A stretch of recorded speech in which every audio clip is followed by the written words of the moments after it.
J'ai le très grand plaisir de donner maintenant la parole à Marie-Luce de Monet, que nous connaissons tous, mais que je vais quand même avoir le plaisir de présenter en des mots trop brefs. Tu m'excuseras, chère Marie-Luce. Donc, Marie-Luce de Monet est professeure honoraire de littérature française du XVIe siècle à l'université François Rabelais de Tours. Elle est également une éminente spécialiste des humanités numériques. Ses travaux littéraires portent principalement sur les rapports entre les littératures, les langues et les théories du signe à la Renaissance, avec une thèse magistrale intitulée « Les voix du signe », qui fut publiée en 1992. C'est la réédition. 92, non, c'est la première édition, pardon. Pardon, c'est la première édition. Marie-Luce de Monet s'est beaucoup intéressée au domaine des humanités numériques, où ses contributions étaient absolument remarquables. Je rappelle la publication en 1999 des œuvres romanesques de Rabelais sur CD-ROM, la création en 1998 du site Épistémon, qui rassemble un corpus d'édition numérique de textes français de la Renaissance, et puis la création en 2003 du programme Bibliothèque virtuelle humaniste au Centre d'études supérieures de la Renaissance. Et pour tout ce travail, tu as été récompensé en 2011 par 2 Google Awards in Digital Humanities. Et c'est également en 2011 que tu es devenu, je ne sais pas comment on dit, légionnaire, non, enfin que tu as reçu la Légion d'honneur. Chevalier. Chevalier. Qui était le président? Le président de la République qui a... À ce moment-là, c'était Nicolas Sarkozy. Ah, d'accord. Et puis, bien sûr, je signale aussi le travail absolument extraordinaire de Monlo, qui met à disposition de tous les chercheurs une édition numérique, notamment des essais, avec un travail de mise en évidence de toutes les corrections de Montaigne. Enfin, moi, je trouve ce site absolument remarquable et c'est vraiment une contribution absolument essentielle et majeure aux études montaigniennes. Je note encore à cet égard un ouvrage paru en 2002, dont j'aime beaucoup le titre, « À plaisir, sémiotique et scepticisme chez Montaigne ». Donc, encore un grand merci. Tu vas nous parler aujourd'hui d'un auteur auquel tu as consacré de nombreux articles, Rabelais, le titre de la communication « Quand le livre rend ivre, les alcools de Rabelais ». Bien qu'il soit un peu tôt dans la journée pour... Merci. J'ai pu remarquer un léger changement de titre par rapport au programme. Merci à Irène et à Dominique de m'avoir invité et d'avoir accepté que je parle à nouveau de Rabelais, à nouveau par rapport à moi-même, bien sûr, et à nouveau par rapport à Romain Ménini, qui a déjà exploré ce sujet. J'ai du mal avec l'allemand technique, donc je ne vois pas lancer le diaporama. Ah oui. Normalement, il y a... Je ne vois pas où il est. Ah, voilà. Et puis après... Très bien. Merci. Dans sa présentation, dans ses présentations, Irène a insisté sur l'importance du livre imprimé dans les métaphores courantes à la Renaissance et sur la prise en compte de la matérialité de l'objet livre. Et de son côté, Romain Ménini a fort bien situé Rabelais dans ce contexte. Et je vais seulement poursuivre un propos qui, me semble, va dans le même sens. Alors, mon idée est d'observer 2 métaphores fondamentales associées au livre chez Rabelais, celui du livre à boire, présent depuis le premier Pantagruel, jusqu'aux épisodes finaux du 5e livre, et celle du livre à manger, que l'auteur développe particulièrement dans le tiers-livre, sous la forme de l'énigme du Pantagruélien. Alors, j'ai déjà abordé ces métaphores fécondes dans des études déjà un peu anciennes et séparées, donc Polysémie et pharmacie sur le Pantagruélion en 1996, et dans L'essence du qu'un livre, donc les actes du colloque sur le 5e livre de 1998 à Rome. Et voici l'occasion de les prolonger par une réflexion commune en tenant compte du fait que ces métaphores alimentaires chez Rabelais ne sont pas seulement un déguisement amusant d'ivrogne ou de gourmet, mais une simulation et une stimulation d'expérience de savoir et de saveur. Alors, mon plan, je suivrai le plan suivant. D'abord, premier point, nouvellement imprimé. Deuxièmement, le livre de vie. Troisièmement, le livre spiritueux. Quatrièmement, les beignets au cannabis. Et enfin, les livres de vie. Alors, premier point, donc nouvellement imprimé. Le processus métaphorique dans un discours sérieux produit néanmoins un objet fictif, plus ou moins vraisemblable, plus ou moins acceptable. Dans un texte qui s'affiche d'emblée comme une fiction invraisemblable, l'écart cognitif provoqué par l'incongruité, par l'insolite, est peu saillant et les merveilles s'enchaînent jusqu'à lasser. On en a un bon exemple dans le texte anonyme du disciple de Pantagruel, publié à Lyon en 1538, qui s'inspire des 2 premiers romans de Rabelais et dont Rabelais s'inspirera à son tour pour le quart-livre et les brouillons qui constituent le 5e livre. Dans le disciple, les proverbes sont pris à la lettre, les règles animales et végétales sont brouillées, puisque des arbres portent des boudins tout chauds, que les alouettes tombent toutes rôties, etc. Mais on y reconnaît sans peine, si on y reconnaît sans peine un avatar élaboré et tardif du pays de Cocagne, le chapitre 27 réserve une petite surprise. Dans une île sans femme, c'est sa caractéristique, les vieillards choisissent volontairement de mourir noyés dans un tonneau de malvoisie, séchés, puis incinérés, malaxés avec du blanc d'œuf et du brouillamini, et la pâte obtenue est placée dans un moule, comme de la pâte à gâteau ou de la pâte à papier. Alors, l'on en met de gros lopins dedans des moules qui sont tels et semblables qu'ont autrefois été ceux défunts avant leur mort, et lorsqu'ils sont bien imprimés et bien formés pour leur inspirer vie, l'on a un gros chalumeau et leur souffle long au cul. Bon, on reconnaît Rabelais, mais il y a quelque chose là en plus, notamment cette technique ressuscitative est plus qu'une variante de la traditionnelle fontaine de jouvence, car l'auteur se sert de l'art de l'imprimerie pour redonner vie à des hommes nouvellement imprimés. Alors j'avais d'abord écrit dans mon article de 1996 que cette refonte désignait la refonte des caractères, mais les ingrédients de la pâte se rapportent aussi aux livres, manuscrits et imprimés. Le brouillamini, déformation de bol d'Arménie, est une argile très fine, utilisée dans la pharmacopée, mais c'est surtout un matériau qui, apposé sur du blanc d'œuf, et on a là, servait à apprêter un support de bois ou de parchemin, pour faire adhérer des feuilles d'or. Donc les humains tout neufs reviennent ainsi à la vie par un procédé qui associe l'art de pâtisser à froid, donc ils ne sont pas cuits, l'enluminure, la reliure et l'imprimerie, voire l'impression 3D.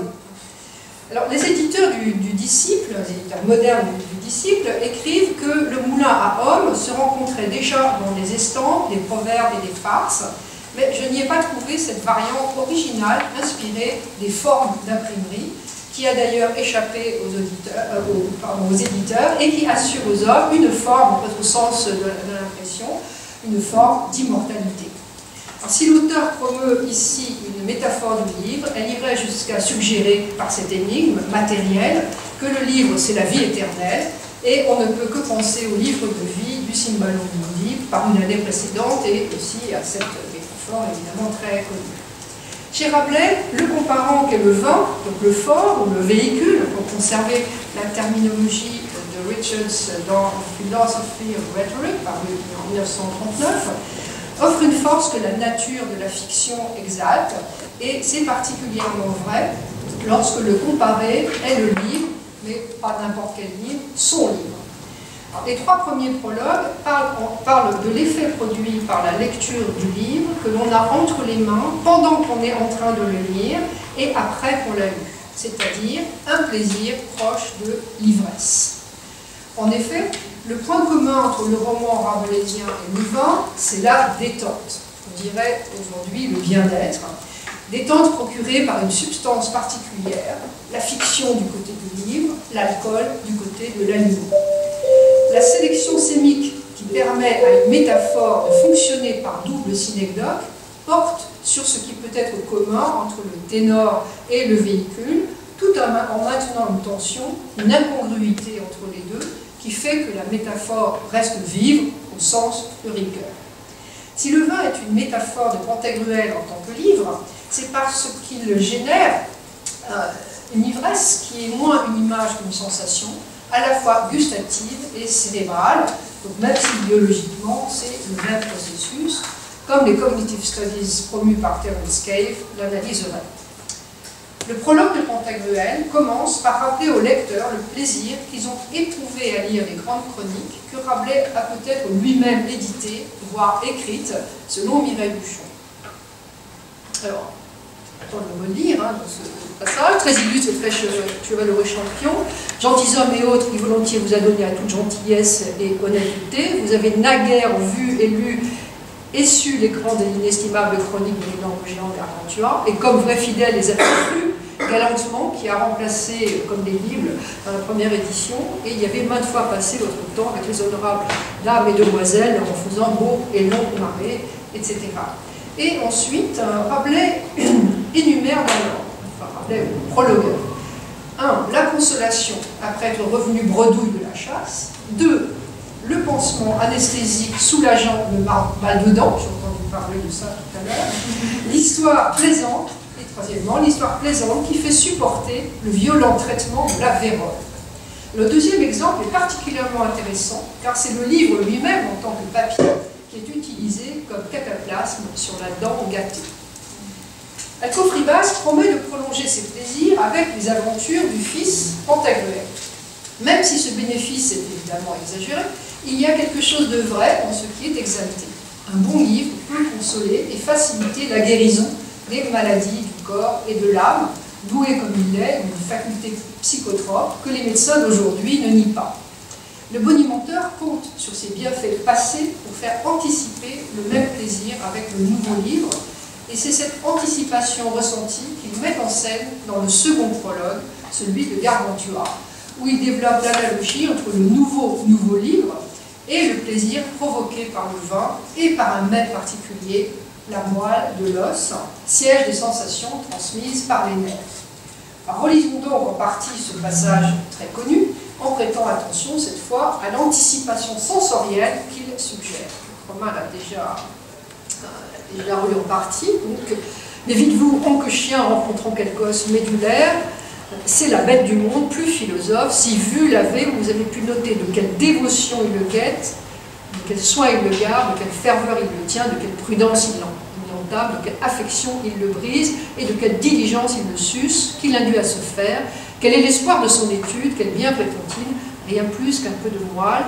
Et évidemment, la définition est importante. Vrai que ce peu plus est délicieux que le beaucoup de toutes autres, parce que la moelle est un aliment élaboré à perfection de nature, comme dit Galien. Alors, le lecteur qui débouche une nouvelle bouteille anticipe effectivement, il me semble, la sensation plaisante à venir, sauf s'il n'a jamais bu de vin, évidemment. Mais le chien philosophe, même chose, se prépare un festin délicat, avant même d'y avoir touché. L'un et l'autre, ils prennent d'avance d'autant plus de plaisir qu'ils le connaissent déjà, qu'ils ont déjà bu du vin, déjà dégusté un os à moelle, parce qu'ils en ont la mémoire corporelle. Alors jusqu'ici, le prologue ne propose que ces deux analogies, mais la suite change de niveau puisqu'elle ouvre la perspective, comme on sait, de l'interprétation allégorique à plus haut sens de ces figures, et notamment de la substantifique moelle, tout en recommandant de s'en méfier, comme on sait. Alors que valent en effet ces prétendus mystères horrifiques et pythagoriques en comparaison des sensations que le prologueur vient d'évoquer? Être expert en religion, en politique, en gestion des affaires publiques et privées, je traduis l'économie, ce ne sont que promesses de bonimenteurs qui tentent d'inculquer un espoir certain d'acquérir ce que l'on ne connaît pas. Mais les comparaisons qui précèdent sont là pour mettre en bouche et faire que le lecteur projette sur les hautes leçons à venir le plaisir tout virtuel d'être, après lecture, rendu plus simple. C'est dire la puissance de la sensation quand elle est au cœur du processus métaphorique. Elle fait être ce qui n'est pas, ou n'est pas encore, ou ne sera peut-être jamais. J'arrive à mon deuxième point, le livre de vie. Dans la relation entre le livre qui s'avale et ce qui s'avale, l'intertexte le plus connu des chrétiens est le triangle formé par le corps du Christ, l'hostie et l'évangile, doublé par le parallèle avec l'autre triangle sacré, le sang du Christ, le vin et encore l'évangile. L'interprétation est simple, le livre saint nourrit l'âme mieux que le pain, il étanche la soif mieux que l'eau, grâce à une boisson qui fait plaisir à l'âme. Alors relisons un peu Ézéchiel 3. Dieu me dit, fils de l'homme, mange ce que tu trouves, mange ce rouleau et va, parle à la maison d'Israël. J'ouvris la bouche et il me fit manger ce rouleau. Il me dit, fils de l'homme, nourris ton ventre et remplis tes entrailles de ce rouleau que je te donne. Je le mangeai et il fut dans ma bouche doux comme du miel. Il me dit, fils de l'homme, va vers la maison d'Israël et dis-leur mes paroles. Alors Ézéchiel lui-même reconnaît que le rouleau a un tout autre goût que ce qu'il anticipait, et il lui rapporte un aliment qu'il connaît, le miel. La comparaison rend plus précis l'effet produit par la communication du Verbe divin. Mais Jean, dans Apocalypse 10, fait un peu retomber cet enthousiasme et tempère la suavité du miel par son contraire, les sensations désagréables dans les entrailles, la digestion. Et j'allais vers l'ange en lui disant de me donner le petit livre, et il me dit, prends-le et avale-le. Il sera amer à tes entrailles, mais dans ta bouche il sera doux comme du miel. Je pris le petit livre de la main de l'ange, et je l'avalai. Il fut dans ma bouche doux comme du miel, mais quand je l'eus avalé, mes entrailles furent remplies d'amertume. Puis on me dit, il faut que tu prophétises de nouveau sur beaucoup de peuples, de nations, de langues et de rois. Alors, l'apôtre corrige la douceur du livre mangé par l'amertume du livre digéré, qui, selon les commentateurs, correspond au désagrément cruel de la passion. J'ai rappelé le rapport à cet intertexte est peu orthodoxe, puisqu'il a pour véhicule ou fort la geste pantagruéline, même s'il ne devait pas être rare dans les rites carnavalesques pratiqués par les jeunes moines et novices. Toutefois, le ténor ne me semble pas l'évangile, quoi qu'on pense de l'évangélisme irréfutable de Rabelais, mais le principe actif de la fiction elle-même, l'évasion dans un autre monde, ce qui n'est pas le cas pour la Bible ou l'Évangile, où l'autre monde n'est pas de ce monde. Les bons livres de fiction sont comme une boisson alcoolisée, comme un aliment qui rend bien ivre en bien, et Rabelais dépasse la métaphore du livre vin, veillenne, pour lui donner quelques degrés et quelques titres au sens alcoolique du terme, celui de l'eau-de-vie. Mais gare à l'addiction. Rabelais avertit dans le prologue du quart-livre de 1552, la santé, c'est d'abord la médiocrité des désirs, non leur refoulement. Naturellement, les prédicateurs s'étaient déjà emparés des métaphores alimentaires, à l'instar et à l'usage des textes sacrés. En relisant pour le prochain colloque de Marguerite sur Marguerite de Navarre et son milieu, à Tours, sa correspondance avec Guillaume Brissonnet, 1521-1524, j'ai constaté que l'irrépressible ennui généré par les pieux sermons de l'évêque, presque aussi contourné que le verbiage de l'écolier de Limousin, était parfois réveillé par le recours à des métaphores très concrètes, voire très triviales, destinées à faire comprendre à son illustre correspondante la profondeur du message biblique et évangélique. La lanterne, le feu, le troupeau de brebis, la manne, etc. Donc j'avais prévu un chapitre sur la manne, mais pas la place. Rien de nouveau par rapport au style des prêcheurs de son temps, qui usaient de ces illustrations vernaculaires pour faire comprendre aux chrétiens trop charnels ce qui se cache derrière elles. Donc Rabelais s'en est quelque peu moqué dans le catalogue de la bibliothèque de Saint-Victor, qui peut viser tout autant, à mon avis, le milieu évangélique de mots que la prédication obsolète des cordeliers. Les lettres de Brissonnet seraient un bon exemple de trépied des bons pansements. À plusieurs reprises, le confesseur utilise l'adjectif substantifique, comme le Trésor de la langue française l'indique en tant que première attestation, donc nous avons Rabelais, mais Jean Séard, qui avait déjà expliqué le sens galénique de cette substance, comme Romain Ménini l'a rappelé, a signalé récemment qu'il en avait trouvé une occurrence auparavant chez Jean Falcon, médecin célèbre de Montpellier, au temps où Rabelais y était. Donc, occurrence dans ses annotations à Guy de Chauliac, imprimées en 1515. Donc voilà de quoi confirmer l'épaisseur médicale de cet adjectif sous la plume de Rabelais, d'autant que Falcon aurait guéri François Ier de la syphilis en 1528, et sur ce point, le roi est peut-être, à ce titre, un vérolé très précieux. Alors, dans l'allégorie religieuse telle que Brissonnet la pratique, les deux niveaux d'interprétation sont étanches. Alors que dans la métaphore rabelaisienne, au contraire, et dans la métaphore filée d'un livre à l'autre sur le mode de la transfictionnalité, et là je reprends le titre de l'ouvrage de Richard Saint-Gelais, l'esprit comprend dans une même saisie les deux composantes de la figure. L'aliment n'est pas seulement une image qui véhicule un sens spirituel sans avoir de rapport avec lui, il est composant d'une relation qui incorpore le spirituel et le laisse, l'enrichit de sensations. Ainsi, les mystères horrifiques de la religion dans Gargantua prennent le relais de la religieuse cabale de Pantagruel. Rabelais s'est filé la métaphore d'un livre à l'autre entre la Bible et son œuvre romanesque, laquelle pourrait être dite évangile de bois, bien que cette expression ne renvoie pas au roman, mais au jeu de tablier, aux échecs et dames, pratiqué pendant l'éducation anarchique de Gargantua. Cette métaphore quelque peu hérétique fait que, par Bible interposée, le roman pourrait être aussi évangile de bois, non pas du bois de la croix comme les prédicateurs l'assuraient, mais de la matière même du livre, illuminée par quelque sens spiritueux. C'est mon troisième point, le livre spiritueux. Avant de vanter les propriétés des chroniques gargantuines, Rabelais, dans le prologue de Pantagruel, avait évoqué la disparition de l'imprimerie et de tous les livres. Et à la mienne volonté que chacun laissa sa propre besogne, ne se soucia de son métier et mit ses affaires propres en oubli pour y vaquer entièrement, sans que son esprit fût ailleurs distrait ni empêché, jusqu'à ce qu'on l'éteint par cœur, afin que si d'aventure l'art de l'imprimerie cessait, ou en cas que tout livre périsse, on tend à venir, chacun, les plus bien honnêtes, enseigner à ses enfants et à ses successeurs, les survivants baillés comme de main en main, ainsi qu'une religieuse cabale. Le vrai livre, c'est donc le livre tel qu'il est conservé dans les mémoires, immatériel, et dans ce sens purement spirituel, de l'esprit. Rabelais commence son premier roman en émettant l'hypothèse de la disparition de tous les livres imprimés ou non, soit par arrêt technique, si l'imprimerie cessait, soit par destruction totale, et l'on pense évidemment aux autodafés ou à une censure maximale et à Fahrenheit 451.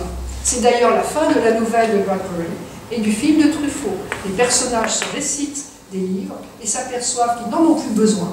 Ils les jettent d'ailleurs. Il suffit de les savoir par cœur, comme les kabbalistes étaient supposés transmettre le vrai sens de l'écriture sainte. Donc si d'aventure l'art de l'imprimerie cessait. Donc qu'est-ce qui peut faire cesser cet art? La censure aussi l'interdit, plus que les machines ou les hommes. L'imprimerie peut cesser si les deux instruments majeurs, l'encre et le papier, disparaissent. Or, on peut écrire, comme dit Montaigne, tant qu'il y aura d'encre et de papier au monde. Si l'on peut fabriquer de l'encre avec beaucoup d'ingrédients, notamment avec le sarment de vigne, comme l'a rappelé Dominique, le papier est bien la substance la plus fragile, le point faible de l'imprimerie. On voit chez Walter Benjamin aussi, et aussi sa force de multiplication, sa force de multiple. Si le papier cessait, il n'y aurait plus que les anciens supports.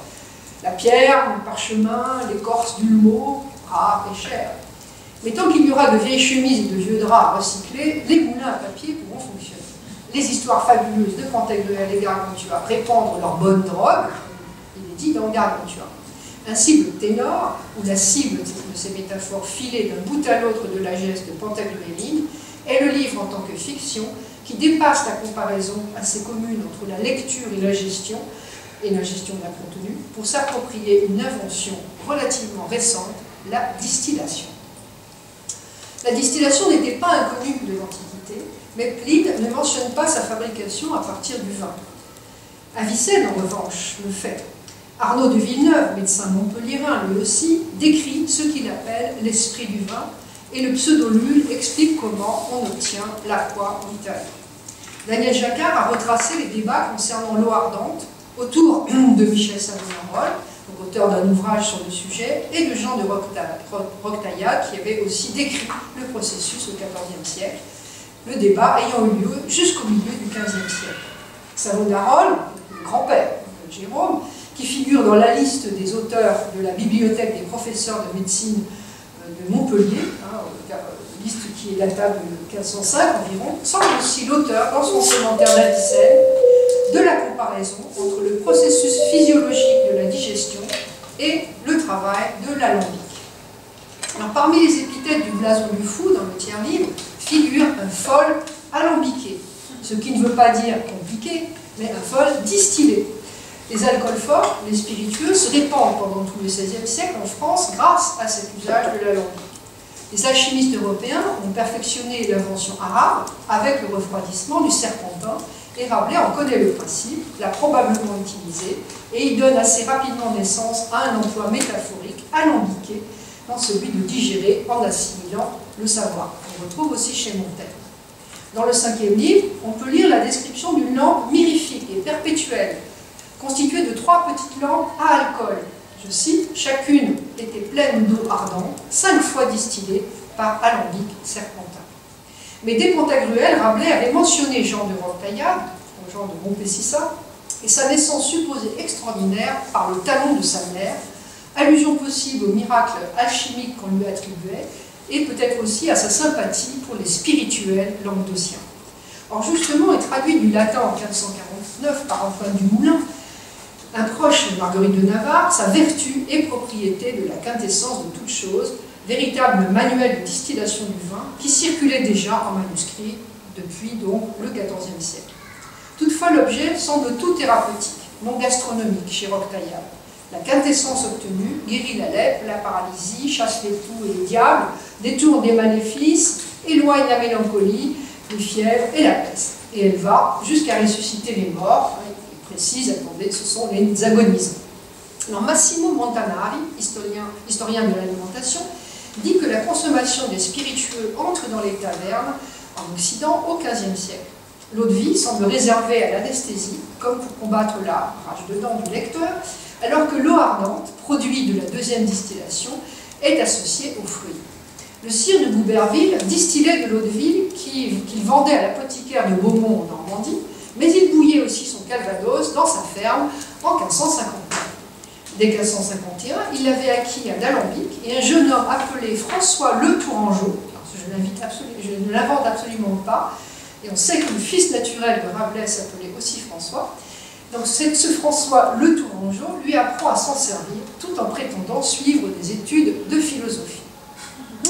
Un peu plus tôt, l'état des dépenses effectuées pour l'entrée de Charles Quint en Loche en 1539 montre que l'on a rémunéré un Jean Maminot pour avoir apporté, je cite, une pinte d'eau-de-vie, entre autres fournitures, mais sans en indiquer l'usage. Pour Olivier de Serres, dans son théâtre d'agriculture, déjà mentionné, paru en 1600, la fabrication des alcools correspond à la manière artificielle de faire des vins, la naturelle étant la fermentation, notamment dans les pays froids où la vigne ne pousse pas. Il indique la possibilité d'élaborer d'autres boissons inventées, je cite, pour la nécessité et pour la volonté, le seul obstacle étant la grande dépense. Par distillation, par infusion de sucre, cannelle et autres précieuses matières, ne sont aussi que pour les grands seigneurs ou malades, non pour le service ordinaire de notre ménager, pour laquelle cause n'en représenterons-nous les façons, ni aussi celle du caouin qu'on trouve ici. Mais Olivier de Serres est très au courant des nouvelles substances, puisqu'il décrit aussi la nicotiane et comment la fabriquer. Dans cette boisson des cannibales, il avoue ne connaître que le nom. Montaigne, comme on sait, a tenté d'en décrire la saveur par ouïe. Alcoff Ribas ne s'appelle pas ainsi pour rien. Dans son théâtre, toujours, Olivier de Serres détaille longuement la façon dont la mère de famille pourra fabriquer diverses huiles et eaux distillées à l'aide d'un alambic et de creusets dont il décrit la forme. L'usage médical en est amplement donné dans les chapitres qui suivent, et l'on comprend que cette technique sert à enrichir la pharmacie familiale. Il déclare aussi que l'obtention d'huile par pression est plus accessible à cette ménagère que l'art de l'alambic est celui des hommes de métier, et il dit d'eux qu'ils s'appellent les abstracteurs de quintessence, une expression qu'il emprunte peut-être à Rabelais, et qui déclare clairement quel est ce métier, distillateur. L'auteur du Pantagruel ne se présente pas seulement en bon entonneur, mais aussi en fabriquant de la perfectissime partie du vin, c'est-à-dire de l'alcool. Alors la distillation avait été longtemps un secret transmis par les Arabes, mais bien éventé à l'époque de Rabelais. Secret connu des médecins qui étudiaient ou professaient en particulier à Montpellier et qui n'a rien à voir avec la transmutation des métaux, sinon le fait de chauffer lentement puis de refroidir les matières. Non seulement Rabelais se dit abstracteur de quintessence, mais aussi alcofribas, fabricant d'alcool, dans les premières éditions, ce que l'on a pu interpréter comme synonyme de charlatan de foire, mais Pagnauge l'appelle encore, avec beaucoup de révérence, Monsieur l'abstracteur, mon ami, mon acâtre, dans l'épisode de la tempête du Carnier, chapitre 20. Or, abstraire, c'est aussi donner vie à des termes abstraits, comme métaphore par exemple. Métaphore est moqué pour son pédantisme par Montaigne. Vous oyez dire métaphore, métonymie, etc. C'est le babil de votre chambrière. Car il était présent dans le Catholicon et dans toutes les grammaires médiévales, avant d'être récupéré par des humanistes comme Erasme, Mélenchon, Scaliger, avant son passage en vernaculaire, notamment chez Rabelais. Son fonctionnement peut être comparé à une abstraction, puisque c'est dans l'esprit de l'auteur, puis dans celui du lecteur, que se réalise la fusion incomplète des sèmes qui se combinent ou se heurtent dans deux objets étrangers l'un à l'autre. En termes scolastiques, la métaphore est de seconde intention, ce qui ne provoque pas la dissolution dans le vide, puisque toute connaissance, fût-elle métaphorique, commence et continue par les sens. L'important résiderait moins dans ce choc des scènes, dans l'acte de comparaison, que dans le mouvement qu'il suppose. Dès le prologue du Gargantua, Rabelais avait associé boire et manger, avec le crochet de bouteille, geste humain, suivi du fameux os, opération canine. Les deux modes d'ingestion indiquent la façon dont il désirait être lu, avec une bienveillance et une gourmandise toute pantagruéline, ce qui implique une sorte de mouvement. En exploitant ces métaphores alimentaires, voire ménagères, Rabelais ne se limite pas à en souligner les deux composantes, il met en évidence le principe sans lequel la relation entre elles ne peut exister, le transport, le transfert, métaphora, sive, translatio. L'accent mis sur le déplacement empêche la métaphore de dématérialiser complètement son objet, invite à garder dans l'esprit et dans le corps le souvenir de sensations et d'émotions que la fiction active ou réactive. En faisant appel au souvenir de perceptions réelles, Rabelais n'abandonne pas le fort en route, une fois que l'on aurait compris le principe de figuration. Le vin et la moelle sont des substances sensibles capables de faire naître des sensations et donc des souvenirs. Les métaphores de Rabelais ne sont certes pas à prendre à la lettre, tout en invitant à suivre le fil de la lettre. On ne peut pas boire un livre, ni même le mastiquer avec plaisir. En revanche, la lecture peut faire appel à des sensations émotives cognitives qui sont celles que tout humain attentif à ce qu'il mange et boit peut connaître. La substance éveille les sens de la vue, de la bouche, du flair, parfois du toucher et de l'ouïe, descend dans le gosier et l'estomac, mais les humeurs puis les esprits, cuits dans le ventre alambic, remontent au cerveau et font naître non seulement des images, mais des émotions sensuelles que Rabelais souhaite plaisantes. Notamment, ces beignets au cannabis. Alors, lors du colloque de Nice sur le tiers-livre, j'avais retrouvé derrière une addition de 1552 au chapitre 49 du Pantagruélion, source à l'appui, une variété spécifique de chanvre, celui qu'on appelle indien.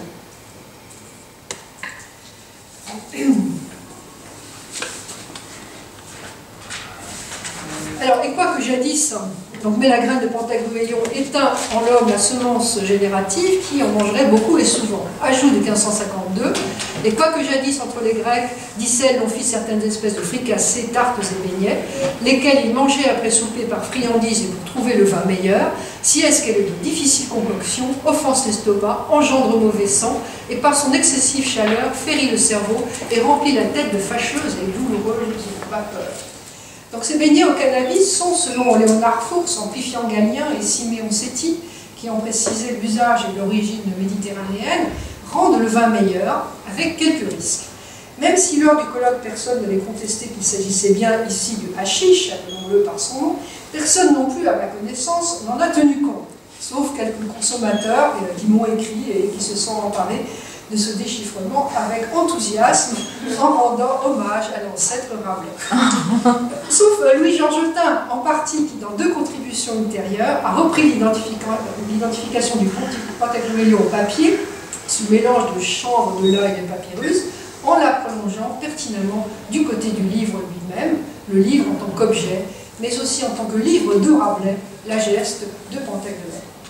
Dans le prologue du tiers-livre, Rabelais exploite la comparaison entre le vin et l'inspiration, empruntant à Ficin et au problème 30 dans l'Aristote une analogie séculaire qu'il articule à diverses métonymies. La bouteille et toutes les formes de contenant, le tonneau, qui en font le seul hélicon, une liqueur apte à procurer l'enthousiasme de l'écrivain, selon la première attestation de ce calque en français, qui souligne à la fois son origine néoplatonicienne et aussi l'ironie par rapport à celle-ci. La fin du prologue invite avec insistance à boire de ce même tonneau inexclusible, mais interdit aux cafards. Il ne dit pas alors quel profit les bons buveurs, ceux qui ne sont pas des cafards, en tireront, mais selon l'image de l'aimant attirant l'anneau attirant un autre anneau, du lion de Platon, l'inspiration, absorbée par l'auteur et transmise à l'œuvre à son tour, est à son tour reçue et absorbée par le lecteur qui devient ivre par contagion ou inventation. C'est l'effet du Pantagruélion. Comme dans l'énigme en prophétie qui clôt l'Argantua, l'éloge du Pantagruélion peut être interprété en sens agile, non l'expression mise en valeur par Campettoni. Une énigme qui décrit le mécanisme de la fabrication du papier et donc du livre, comme le jeu de paume, selon Frère Jean, et aussi énigme qui renvoie au contenu ivre du livre, Rabelais révélant d'une façon bien nouvelle de soigner les corps et les âmes par l'alcool de la fiction. Alcofribas est toujours là, et jusqu'à la fin du quart-livre. La critique l'a souvent écarté à partir du tiers-livre à cause du François Rabelais, docteur en médecine, imprimé sous le titre du tiers-livre dans les deux éditions de 1546 et 1552. Mais s'il est fier de son titre de docteur, s'il élimine apparemment Alcofribas puis le caloyer des Illières dans l'édition de 1552 au profit du médecin, ce n'est pas pour que celui-ci les remplace, mais plus simplement parce que Rabelais a été fait docteur à Montpellier en 1537 et qu'auparavant il n'était que bachelier ou licencié. Il est d'autant plus Alcofribas qu'il a été reçu docteur. Le moine des Illières, qui accomplit en Provence un séjour à la fois politique, soutenir l'alliance de François Ier avec Barberousse, et pharmaceutique, se procurer notamment la précieuse Flavandula Stoicas, est toujours expert en vin et en spiritueux, auquel on ajoutera cette intéressante variété de chanvre. Cette fois, le lien métaphorique est bien établi entre la matière du papier et du livre, et la fibre qui fait voyager dans le temps et dans l'espace, un lien solide, puisqu'il ne s'agit plus seulement de boire du vin ni quelque eau-de-vie, mais de manger ce livre distillé en le lisant, en l'incorporant par l'esprit, comme les pantagruélistes grecs consommaient des beignets un peu spéciaux pour se réjouir en compagnie. Le transport au 7e siècle, par le Pantagruélion, devenu le véritable véhicule du livre lui-même, rejoindrait cette réflexivité remarquée chez Cervantes par Roland Béard. Le tiers-livre est fait de papier, donc de Pantagruélion, est transporté au-delà des mers dans des sacs de Pantagruélion, sur des bateaux dont les voiles sont de Pantagruélion, capables non seulement de naviguer, mais de voler, comme chez Lucien, jusque dans la Lune et dans l'Olympe, lesquels risquent de s'en fâcher au grand émoi des dieux. Mais comme le Pantagruélion, en tant que plante thérapeutique, se consomme et produit des effets bénéfiques sur les esprits animaux, il accentue cette espèce d'ivresse collective. De même qu'on ne peut pas trinquer tout seul, on appréciera mieux le Pantagruélion comestible dans un repas commun, un banquet, à condition d'être bien ivre, donc modéré, un ivre modéré, médiocre dans sa consommation, car les entrailles et la tête peuvent ressentir des effets secondaires, les effets secondaires de sa difficile concoction. Saint-Jean et Galien sont d'accord sur ce point, attention au lendemain de fête. Mais cela est l'effet attendu des bons livres pantagruélistes. Qu'en est-il des autres? Le contraire d'un bon livre, ce n'est pas l'artillerie, c'est le mauvais livre. C'est mon dernier point. Donc pour qu'il soit un médicament profitable, véhicule vers un monde plaisant, le bon livre doit contenir 3 ingrédients. Être produit par un pantagruéliste éthique, de bon et loyal courage, ou par un médecin à la mine réjouie, comme il est dit dans l'épître liminaire du quart-livre. Deuxièmement, contenir des matières joyeuses. Et troisièmement, moins explicitement, être un ouvrage de fiction. Or, il existe une catégorie de livres qui ne possède aucun de ces 3 ingrédients, et ce sont les poisons. Exemple, les décrétales, piliers du droit canonique, non-fiction par excellence, auquel Rabelais consacre plusieurs chapitres féroces dans le quart livre. Homenaz, le papyman en chef, qui a fait servir à la troupe de Pantagruel des volailles remplies de farces magistrales, celles qu'on apprécie à Rome, prétend que c'est grâce au décrétal que le vin qu'il sert est bon et se lance dans une description physiologique du pouvoir de ces saints livres, comme s'il leur attribuait ce qu'Alcofribas avait dit dans les prologues de Pantagruel et Gargantua à propos des siens. Ô extravagantes, angéliques, comment sans vous périraient les pauvres âmes, lesquelles s'abattent errent par les corps mortels dans cette vallée de misère. Hélas, quand sera ce don de grâce particulière fait aux humains, qu'ils désistent de toutes autres études et négoces pour vous lire, vous entendre, vous savoir, vous user, pratiquer, incorporer, sanguifier et incentriquer au profond ventricule de leur cerveau, est-ce interne moelle de leurs os, est-ce perplexe labyrinthe de leurs artères. Ô l'or, et non plus tôt ni autrement, heureux le monde. Homenaz redirige sans façon la substantifique moelle vers les décrétales. Après avoir entendu cette prétention de consommer la farce magistrale, à prendre les deux termes bien sûr, la réaction d'Épistémon est bien corporelle. À ces mots se leva Épistémon et dit tout bellement à Panurge, faute de celle percée me contraint d'ici partir, cette farce m'a débombé le boyau éculier. Eh bien, évidemment, la farce va dans les deux sens. Le message est clair, la nourriture papale est toxique et envoie à la selle percée, et les chapitres suivants développeront d'autres effets désastreux que les décrétales en tant que livres matériels ont provoqué chez les malheureux qui les ont essayés à divers usages. Constipation, enfin tous les usages sauf la lecture. Constipation, pourrissement de drogue et d'épices, placés sur le visage en masque de carnaval, elles ont inoculé la variole, la coqueluche, la vérole, la rougeole et les furoncles, et ont fait tomber les dents. Bref, des effets exactement inverses de ce qui était promis des Pantagruel. Par métonymie magique, magie noire, le contenu pernicieux du livre est transféré à son support symétrique d'effrayantes chroniques gargantuines qui soignaient par application. Rabelais va même plus loin en renversant aussi le caractère positif de l'alchimie aurifère. Les décrétales font merveilleusement sortir l'or de France. Les livres d'alchimie permettaient en principe de fabriquer de l'or. Les décrétales le font fuir à Rome. Et dans un blasphème suprême contre l'encyclopédie des arts et des sciences, Homenaz assure que si les universités font figurer dans leurs armoiries des livres ouverts ou fermés, ce ne peuvent être que des décrétales. En effet, le blason de l'université de Paris portait un livre fermé, et comme on n'y enseignait que le droit canon, enfin le droit civil, les contemporains pouvaient saisir l'allusion. Les métaphores du livre sont donc menacées, comme les livres eux-mêmes, par ceux qui s'en emparent indûment, transforment la bonne médecine en poison, la bonne herbe en pute-herbe, et voudraient remplacer les bibliothèques des collèges en étagères uniformes où s'alignent à l'infini d'extravagants traités de droit canonique. Je conclue. Avec l'alcool qui sublime le vin, l'eau ardente qui illumine les maisons, le livre, comme eau de vie et bonne drogue, se voit doté d'une riche panoplie de métaphores gustatives qui désignent non le livre en soi, car il y en a de mauvais, mais ceux qui, après avoir distillé les meilleurs textes, les offrent à quintessentier à leur tour, avec modération. Lecteurs de Rabelais, nous n'avons pas fini de faire chauffer l'alambic. Je vous remercie.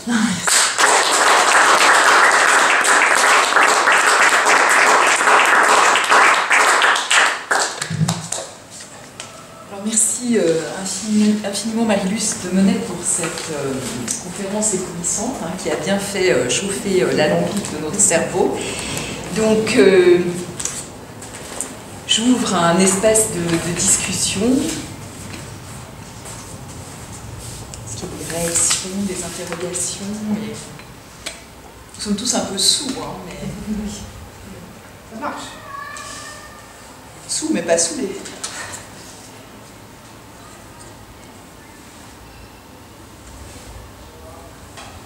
Juste peut-être une petite question d'information, Marius, et pour Jérôme derrière, sur, t'en as dit vraiment deux mots sur un médecin lié à François Ier qui aurait la syphilis, tu as fait cette voilà, toute petite allusion à ce moment-là, est-ce que tu peux en dire plus? Moi, je l'ai découverte il n'y a pas longtemps, puisque je suis revenue sur le séjour de Rabelais à Montpellier, mais aussi travaille sur Jean de Lépine, qui aurait été médecin de Marguerite de Navarre, et de fil en aiguille, en regardant dans les archives de Montpellier et en lisant le grand livre de Dulieu sur l'histoire de la médecine de Montpellier, je suis tombée sur cette mention, effectivement, de Jean Falcon, médecin un des médecins de François Ier, et qui serait allé monter vers le nord pour soigner François Ier de la syphilis.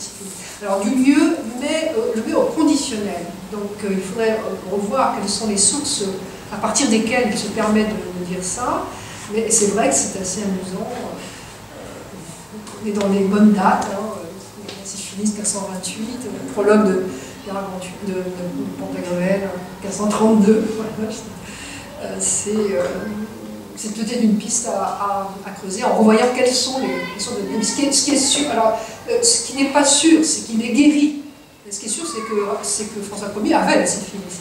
Ce qui n'est pas sûr, c'est que ce soit Falcon qui en est guéri. Et apparemment, le roi l'a gardé assez longtemps. Il est mort, même. Moi, j'étais persuadée qu'il était mort. Peut-être encore au sud de cette syphilis. Ça veut dire qu'en 1518, il l'avait déjà.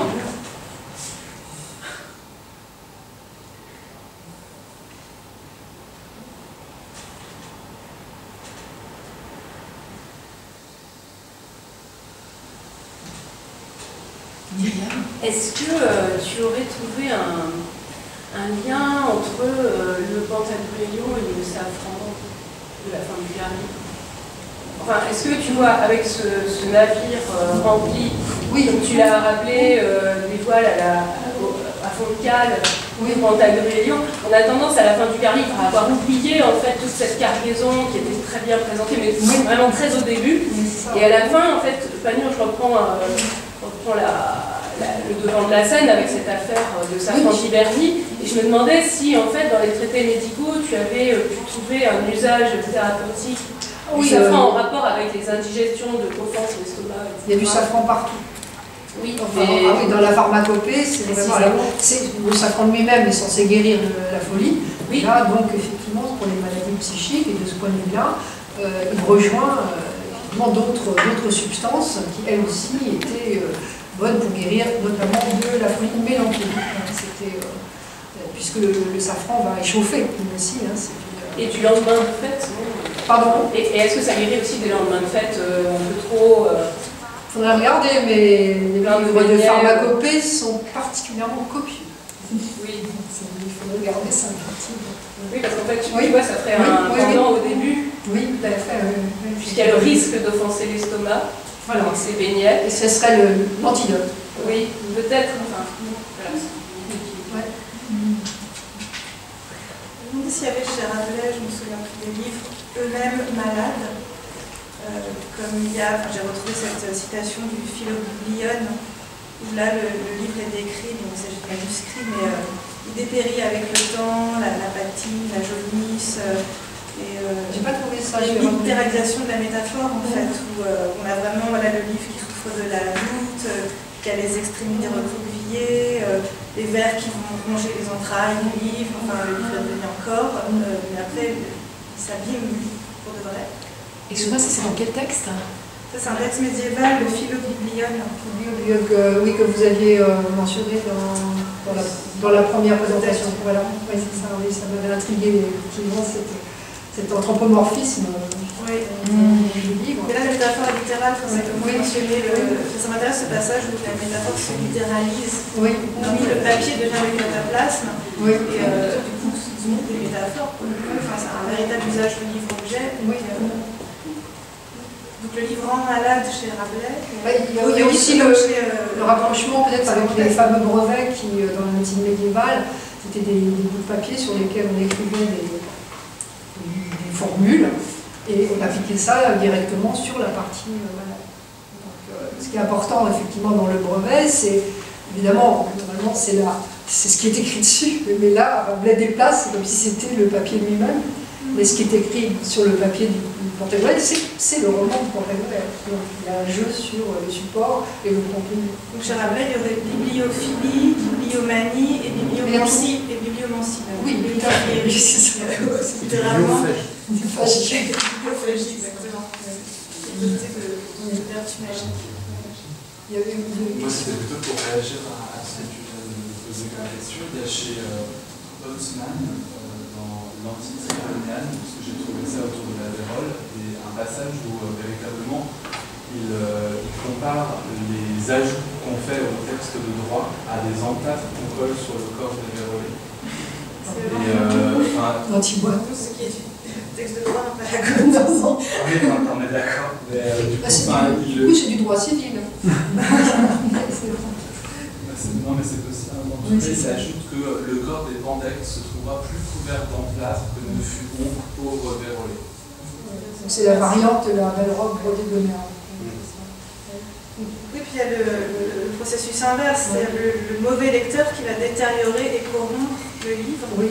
Et enfin, c'était souvent l'image qu'on utilisait avant l'imprimerie. Les mauvais copistes, à chaque fois, altéraient la pensée première, enfin, la parole première, et le livre dégénère à chaque fois au fur et à mesure qu'il est copié et recopié et mal copié. Donc, ce rapport entre livre et maladie et tous les sens.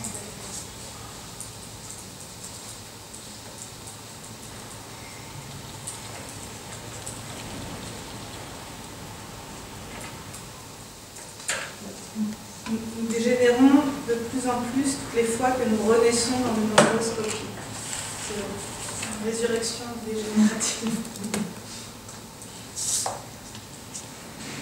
Du côté du livre qui guérit, chez Quintus Samonicus, qui était aussi apothicaire, il y a l'idée qu'on applique le 4e livre de l'Iliade pour décrire sur le front, et que ça va guérir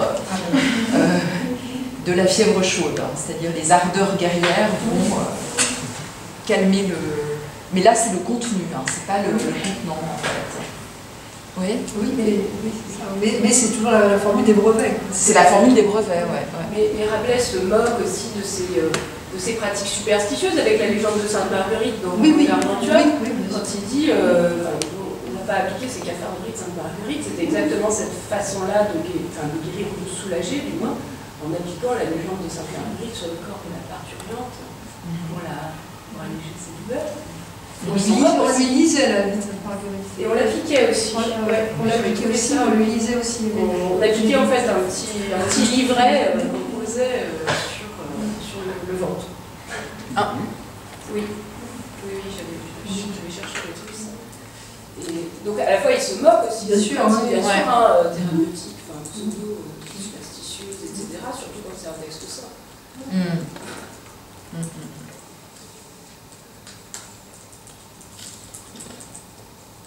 J'ai juste une curiosité, tu disais que le secret de la distillation était connu des Arabes, mais que ils le gardaient secret. Oui, c'était le secret des alchimistes qui se transmettaient effectivement comme une religieuse cadrée, parce qu'ils ne voulaient pas que les autres... ils ne voulaient pas que ça se sache, parce qu'ils voulaient garder leur spécialité, parce qu'effectivement la distillation est un procédé assez compliqué, et donc la recette elle-même a été, puisque Avicenne, le mentionne, donc ça a été assez bien gardé, mais ça finit par être divulgué, ne serait-ce que par la circulation justement des médecins et des apothicaires, aussi, notamment entre l'Espagne et le sud de la France. C'est le chemin parcouru. Le papier, lui, c'est plutôt directement Moyen-Orient, Italie. La jonction des deux, c'est intéressant. Le mot alcool est un mot arabe. Oui. Qui vient de le col, qui fait oui, le col, c'est la poudre en fait. Voilà, c'est ce qui fait briller les yeux. C'est la même. Mais alambic, c'est pas un mot arabe. C'est vrai. Ça a l'air. En fait, ça mélange les deux.